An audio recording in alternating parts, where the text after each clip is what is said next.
well be some icy patches as well. Sunday sees more showers, more widely for England and Wales, some of them heavy, gales picking up perhaps towards the southwest of England. Not so windy for Scotland and Northern Ireland. Southern Scotland, Northern Ireland probably turning wetter later in the day, but for the rest of Scotland it should be a drier day, but still on the cold side.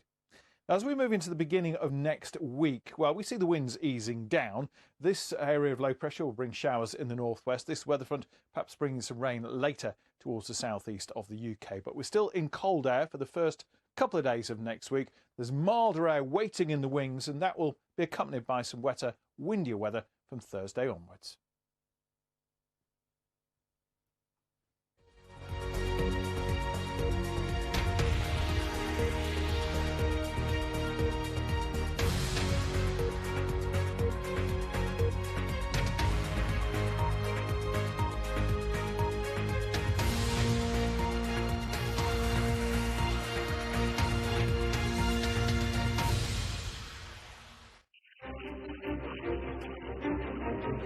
BBC News, I'm Amroliwala, live at Westminster, where Boris Johnson is beginning a new term as Prime Minister after the Conservatives win their biggest majority since 1987.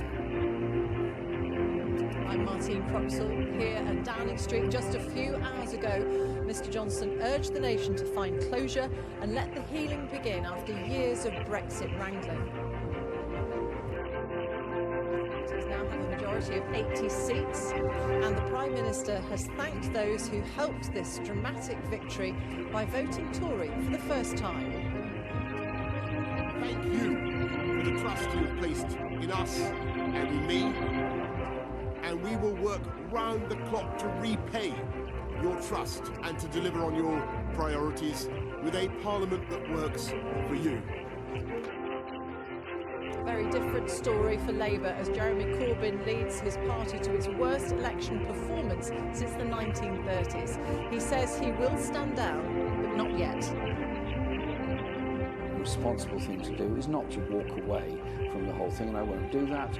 I will stay here until there has been somebody elected to succeed me, and then I will step down at that point. Chair for the other main parties.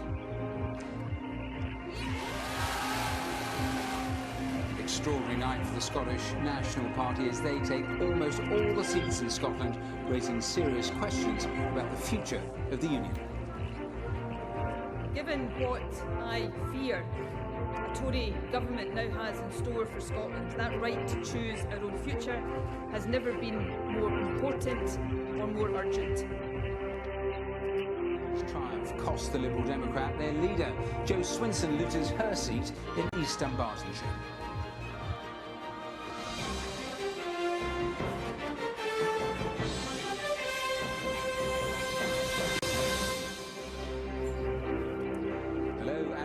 From Westminster, the heart of British politics, from where Boris Johnson has promised to repay the trust of voters after leading the Conservatives to an extraordinary election victory. The party won an 80-seat Commons majority, its biggest since 1987. The Prime Minister said he hoped his victory would bring closure to the Brexit debate and let the healing begin. But it was a very different night for the opposition. It was the Labour Party's worst performance since the 1930s. Jeremy Corbyn said he would not contest another general election as leader, but he hasn't stood down yet, despite calls for him to do so. The Liberal Democrats had a terrible night too. Their leader, Jo Swinson, lost her seat. In Scotland, the SNP made major gains, winning 48 of 59 seats available. Well, it was a night that saw the electoral map redrawn, with all seats declared. This is the scale of and state of the parties. The Conservatives have won 365 seats, Labour 203, the Scottish National Party 48, the Liberal Democrats 11, the DUP 8, and other parties 15. Let's have a look at a map showing the spread of the parties at the last election back in 2017. And this is how the map looks now, showing the Conservatives have gained 47 seats, Labour have lost 59, the SNP gained 13, and the Liberal Democrats lost 1. Well, we'll have reaction from across the UK and around the world. We'll be hearing from the voters who helped change the political picture so dramatically and asking what the future now holds. Our political editor Laura Koonsberg begins our coverage. Her report contains flash photography.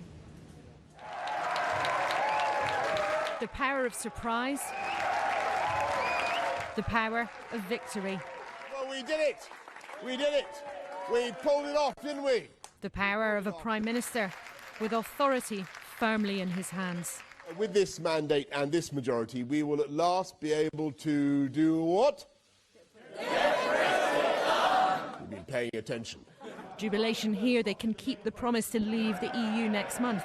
The will we, won't we, fundamental tussle of Brexit almost at an end. This election means that getting Brexit done is now the irrefutable, irresistible, unarguable decision of the British people. But it didn't happen just because of traditional Tories, but because of Labour voters going over. The majority he craved, the start of the change. In winning this election, we have won votes and the trust of people who have never voted Conservative before. Those people want change. We cannot, must not let them down. And in delivering change, we must change too. Let's get Brexit done, but first, my friends, let's get breakfast done too. Thank you all very much for coming. Thank you all very much. Thank you all. Thank you. Thank you. Boris Johnson has pulled off what is genuinely a historic victory, not just because it's the biggest Conservative majority since the 1980s, but also because the first time, as he's reminded his party, people who'd never before considered voting for Conservative have turned to them. I'm a northerner, so I think you have to appeal to the whole country if it gives you the mandate, which I think is what's been given tonight. Best day, best week, and then like a Christmas present. And by 5 o'clock, everyone said yes, and we were like, OMG, is it going to happen? And it was amazing when it did. He's won the right to call this home for 5 years now. Are you going to resign, Mr. Corbyn? We love you, Jeremy Corbyn. For Jeremy Corbyn, it's the end of his ambition to move the few short miles to Westminster from his North London home. You think you misread the mood? Labour was swamped in this election. He's off by the spring, if not before. I did everything I could. Of course, I take responsibility for putting the manifesto forward, but I have to say the manifesto was universally supported throughout our party and throughout our movement. And so, as I said in my own count result last night, we don't give up on the eternal hopes of a more decent society. Our exit poll is suggesting that there will be a Conservative majority. From the start, it was obvious what might be coming. One of the very first results, Blythe Valley in Northumberland, Labour since 1950 turned Tory. The new MP almost overwhelmed by the scale of that change. And I would like to thank Boris. And through the night, Labour's roots appeared to shrivel, whether in Yorkshire, the Midlands... I'm just sorry that we've let some people down. ...or the North East. Seat after seat flipped red to blue. Jeremy Corbyn's hopes came crashing down. And a fateful moment, just as he took to the stage in Islington. Sedgefield, the seat of Tony Blair, held by Labour for all time, broke for Boris Johnson too. The foundations of Labour victories past crumbling before our eyes. The party falling more heavily where people had voted leave. You lost your seat, Miss Swinson. The Lib Dems had a crushing night too. Just a few weeks ago, Jo Swinson claimed she could be Prime Minister. 523. In the middle of the night, though, she even lost her own place in Parliament and closed the day neither an MP nor a party leader. All of us who share an alternative vision for society have a responsibility to learn from this result and find new answers. They lost at the hands of the Tories and the SNP too, who cleaned up. Look at the First Minister, unable to hide her glee as news of Jo Swinson's defeat came through. Scotland yellow, England now largely blue. The Union uneasy, Another a demand for a vote on independence on the way. Now, I acknowledge that not absolutely everyone who voted SNP yesterday is ready to support independence. Whether or not Scotland becomes an independent country must be a matter for the people who live here. The map moved in Northern Ireland too. The DUP leader at Westminster, Nigel Dodds, lost his seat. And for the first time, more nationalists than unionists were chosen by voters, pulling at the union's thread. The Brexit Party scooped up votes, but didn't cross the bar for any seats of their own. I do feel I've got to create what happened last night to some extent. Now look, we are going to leave the European Union now at the end of January. Politics is a tough business. Nor did any of those who switched allegiances in the last few torrid years. All these falling pieces created one clear picture, one man securely in charge, even though his journey gave discomfort to many voters. But with this victory, Boris Johnson has secured at least a major chapter in the kind of history books he likes to write. He won't be a footnote now. His first task to finish what they started, but with an appeal to the 48 and the 52.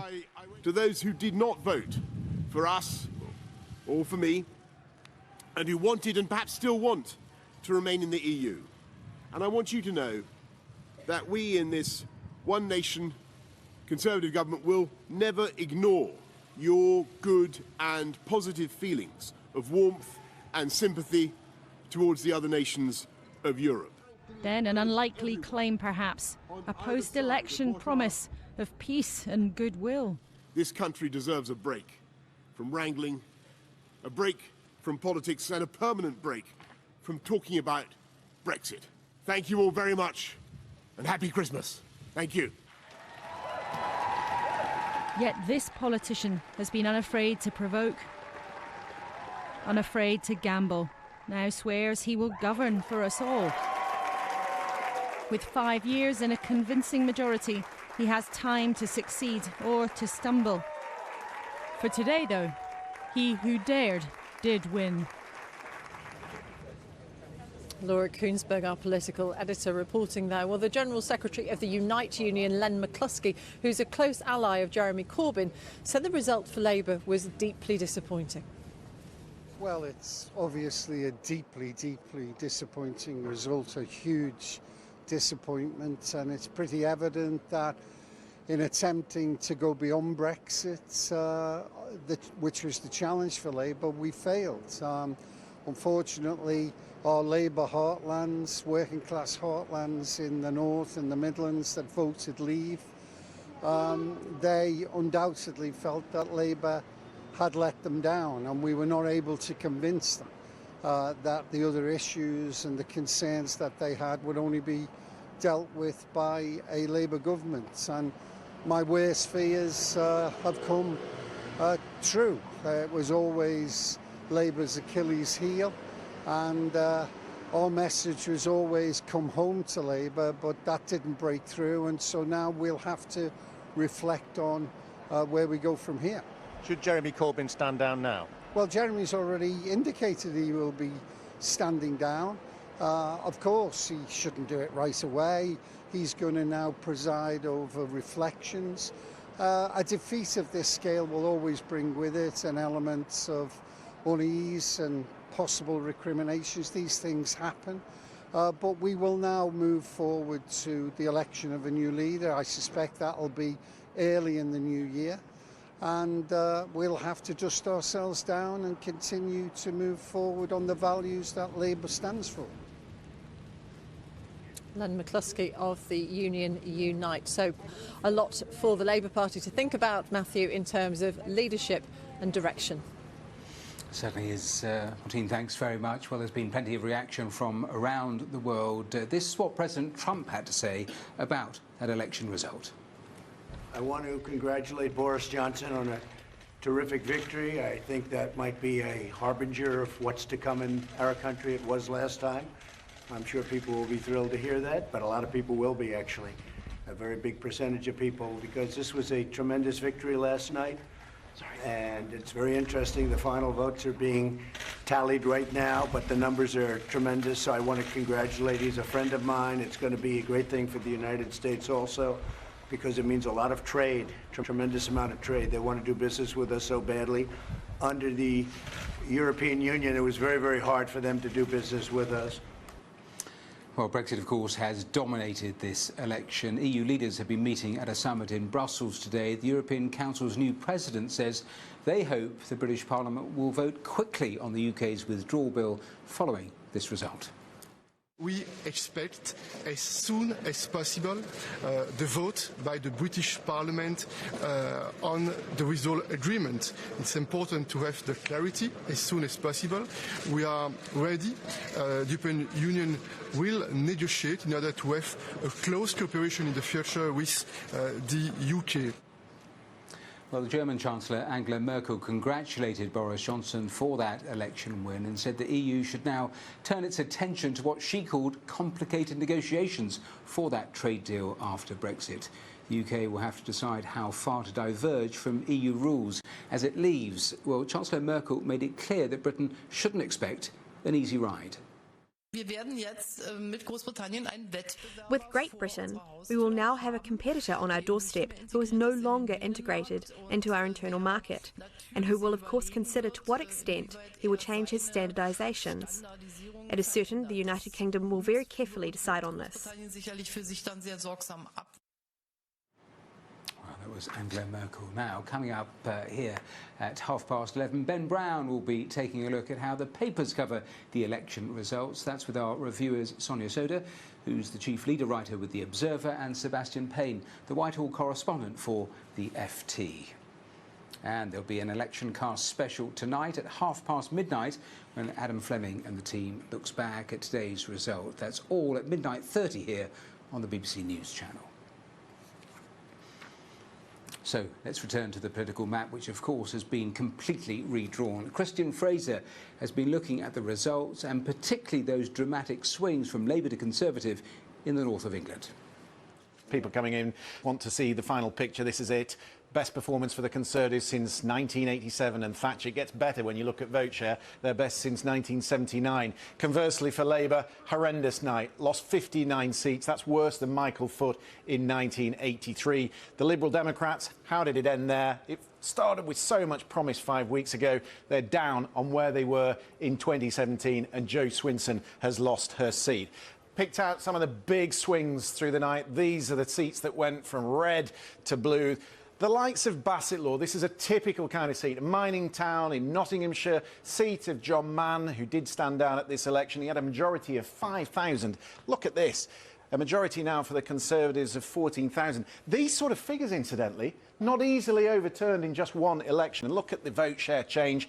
Labour collapsing down 25%, the swing enormous, quite extraordinary. Similar picture in Dudley North. Ian Austin, vote Conservative, he told them. Marco Longhi, former mayor of Walsall, now with a majority of 11,500. Again, a seat that's not going to go back to Labour anytime soon, you would have thought. Sedgefield, the former seat of Tony Blair, he had a 25,000 seat majority when he came, vote majority when he came to power in 1997, and now it is in the hands of the Conservatives with a 4,500 majority. And one final one, someone I met on the road, Laura Pidcock. She was in the spin rooms, the rising star in Labour. Even she has lost her seat. She had a fairly decent majority. Now it's gone to the Conservatives, and again, a big collapse in the Labour vote share, and you see the swing, 10%. Quite an extraordinary election, and a lot of thinking to do for Labour. Christian Fraser, well, Labour's major defeat has already started major soul-searching. But where does the party go from here? Well, earlier I spoke to the Labour peer, Lord Faulkner, friend of Tony Blair and former cabinet minister. I asked him whether Jeremy Corbyn had to take personal responsibility for this defeat. I think that he does. He has to take responsibility for what's happened. He says that he absolutely gave his all to it, and I completely accept that. But it has been an absolute catastrophe, both for the Labour Party and for the country, because the country has completely repudiated the proposition that Labour was making to them in this election. Is it clear to you why? yes, I think we did not connect with large swathes of the country. We lost almost all of the traditional Conservative Labour marginals, and what's more, we lost in very many parts of the country, and your film just then referred to Wales, which has been traditionally a Labour stronghold. We lost significant parts of our heartland. We had lost Scotland almost completely in the 2015 election, and now we are losing significant parts of the northeast of England, significant parts of the northwest and the Midlands, and significant parts of Wales. And it is an ever shrinking part of the population that Labour now resonates with. Well, I'll come back to that point in a moment or two, but was the strategy on Brexit fundamentally wrong? You cannot be a spectator. You had to lead on this, the big question of our generation. I believe in relation to Brexit, it was, over a 3-year period, a failure of leadership on the part of the Labour Party. Our position appeared to be an ever-changing position on what should be done about Brexit. There was no firm series of principles upon which we stood and upon which our supporters and the party as a whole, the country as a whole could relate to. We started off saying clearly the vote had to be respected, and over time that morphed into support for a second referendum. And I think people just weren't sure where we stood. We'd spent too much time being outside the issue, looking in, rather than adopting a position that people could follow. Well, that was Lord Faulkner talking to me a little earlier. Let's go back to Downing Street and back to Martine. And it's not just about blame, is it, Martine? It's how the party, where the party goes from here. Yeah, how do you bring this party together when there are so many different points of view within it? Well, earlier I spoke to Tim Bale, who's a professor of politics at Queen Mary University, Belfast, and asked him how quickly the Labour Party could recover from today's terrible result. It would be incredible were Labour to be able to pull off a victory in 2024, when I would assume the next election will take place, given that Boris Johnson will probably repeal the Fixed Term Parliament Act. It's probably going to take 2 bites at the cherry at least. So Labour, when it picks a leader, is either going to have to go for someone it thinks is good for the long term, or it's going to have to go for an interim, if you like, who will steady the ship and allow Labour to take back a few of those seats that they lost this time around, and then make a more serious attempt on power in 2028, 2029. How likely is it that we'll see some form of new Labour, if you like, which was how Tony Blair managed to win those 3 elections? Because the party at the moment seems a long way from that type of body. Yes, it certainly does. I mean, I don't think anyone can ever precisely recreate the conditions of the past, but I think the lessons from Tony Blair is that Labour is probably best led from the centre. It doesn't necessarily mean it can't have a radical agenda, but it certainly has to find someone who has credibility and authority with voters, as well as with its very dedicated supporters. And sometimes there is a trade-off, if you like, between those two things, between purity, which satisfies the members, and pragmatism, which is what the voters are looking for. Professor of Politics Tim Bale. So as we've been saying, the main story of the election was Labour losing seats across Northern England and the Midlands to the Conservatives. For example, they lost 2 of the 3 Wolverhampton seats in the West Midlands. Phil Mackey, who's been speaking to voters there. Well, they very nearly won all 3 in the end. The Conservatives were probably stopped from winning that 3rd seat, which was held by the Labour MP Pat McFadden, simply because there were 2,500 people who vote for the Brexit Party candidate. The majority in that particular constituency was just 1,000. But yeah, the other 2 seats, Labour MPs Eleanor Smith and Emma Reynolds lost their seats last night as part of this blue wave across the West Midlands. They've won Stoke-on-Trent, they've won West Bromwich, Dudley, and 2 out of the 3 seats in Wolverhampton, some seats that they've never really won from Labour, and certainly not for generations. So the big question is, firstly, are those people there for good? And why, if you're a Labour voter, did you either switch this time, or what do you think went wrong? We've got 5 years now to get things done, and we can get Brexit done on time at the end of January and get this country moving, and thank goodness we managed to remove that stranglehold of the hung Parliament. Well, I abstained. I thought they were both, I thought Boris Johnson you don't trust, and the others I think I've got more sense than them. What about Labour now? How would they win your trust back? If they got a better leader and better people who you think would be good in the cabinet. I'm not a Corbyn supporter, but I prefer the policies that Labour had over what the Conservatives had. So. Even though you were not a Corbyn supporter, you still voted Labour, did you? Yeah. And so there's not. What do you think Labour should do now to try and win the country back? Get rid of Jeremy Corbyn, I guess.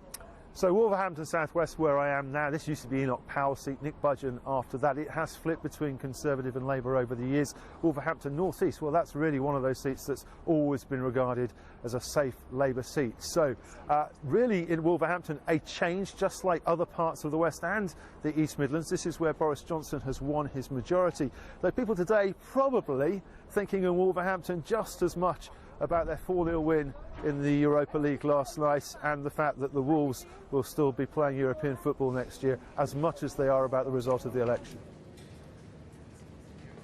Something to take their minds off it. Phil Mackey in Wolverhampton. Well, as the Scottish National Party swept to victory across Scotland, taking 48 out of 59 seats, the future of the Union is again in sharp focus, with Nicola Sturgeon asserting that Boris Johnson has no right to stand in the way of another referendum on Scottish independence. Our Scotland editor Sarah Smith looks at what the SNP's victory means for Scotland and the United Kingdom. Posing with some school kids this morning, Nicola Sturgeon has one clear demand: that their political future be decided by Scottish voters. She believes that winning 80% of the seats in Scotland means she must now be allowed to hold another independence referendum. But legally, she needs Boris Johnson to agree. So to the Prime Minister, let me be very clear. This is not simply a demand that I or the SNP are making. It is the right of the people of Scotland. And you, as the leader of a defeated party in Scotland, have no right to stand in the way. The prospect of another independence referendum is not imminent. Boris Johnson will refuse permission. But that will put his government on a constitutional collision course with the party that dominates Scotland. And that risks further increasing support for Scottish independence. The Conservative campaign focused almost entirely on rejecting another referendum. But it's the Tories who were rejected in over half of their Scottish seats. The people who gave us that vote, who voted for us last night, did so on the basis that we would stand up for Scotland's place in the United Kingdom. And I'm simply not prepared to betray the votes of those people for us last night. The Lib Dem leader Joe Swinson was defeated by the SNP landslide. But Scottish Labour suffered the greatest humiliation. They were even beaten by a candidate who'd been suspended from the SNP and have only one surviving Scottish MP. I'm sick at standing in lecterns during general election campaigns and saying it's been a difficult night for the Labour Party. This party must listen, and this party must respond, or this party will die. The entire city of Glasgow is now represented by the SNP and ready for another referendum. I definitely think we should be allowed to have an independence referendum, and I think that steps should be taken, if possible, to force them to make us have one, to let us have one. I just think that it's getting like England's going one way, Scotland's going another, so should be able to decide for ourselves. If the will's there, and obviously they get the go-ahead for Westminster, then it will happen again, and obviously we'll then have to make that choice again, and I'll be voting no again. Boris Johnson has to go, baby! Hundreds of demonstrators marched through Glasgow city centre tonight, protesting against the Tory government they say Scotland did not vote for. As this country moves in a different political direction, it will inevitably test the endurance of the whole United Kingdom. Sarah Smith, our Scotland editor. Well, the polling expert, Professor Sir John Curtis from the University of Strathclyde, has been looking at the seats, the swings. He reflected on the challenge the Prime Minister faces. I think my takeaway is that the challenge facing the Prime Minister now, is he indeed going to be able to unite the country in a post-Brexit world? And this election clearly posed him with two challenges. One is, how does he persuade Remain voters to accept Brexit? He clearly was trying in his speech outside 10 Downing Street this afternoon, but we have to remember Very few Remain voters voted for Boris Johnson yesterday. His second challenge is what's he going to do about the union, and in particular the fact that Scotland very, very clearly voted very differently from England and in a direction that suggests the argument about whether the independence referendum is going to be alive and kicking for quite some time. So that is it from Westminster and from Downing Street. We leave you tonight with some of the memorable images of the general election 2019, which changed the electoral map of the UK. Thanks for watching.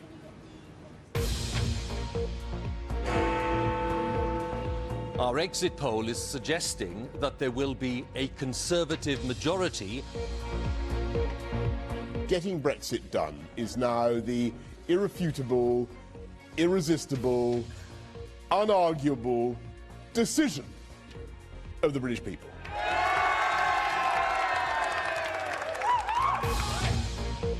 I will not lead the party in any future general election campaign. Corbyn was a disaster on the doorstep. Everyone knew that he couldn't lead the working class out of a paper bag. For me, this is about whether the Labour Party even has any right to exist. I still believe that we, as a country, can be warm and generous. Scottish National Party, 17,000.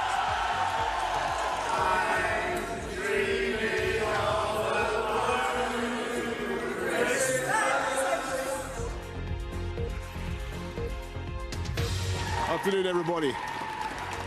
I say thank you for the trust you have placed in us and in me. I urge everyone to find closure and to let the healing begin. And happy Christmas.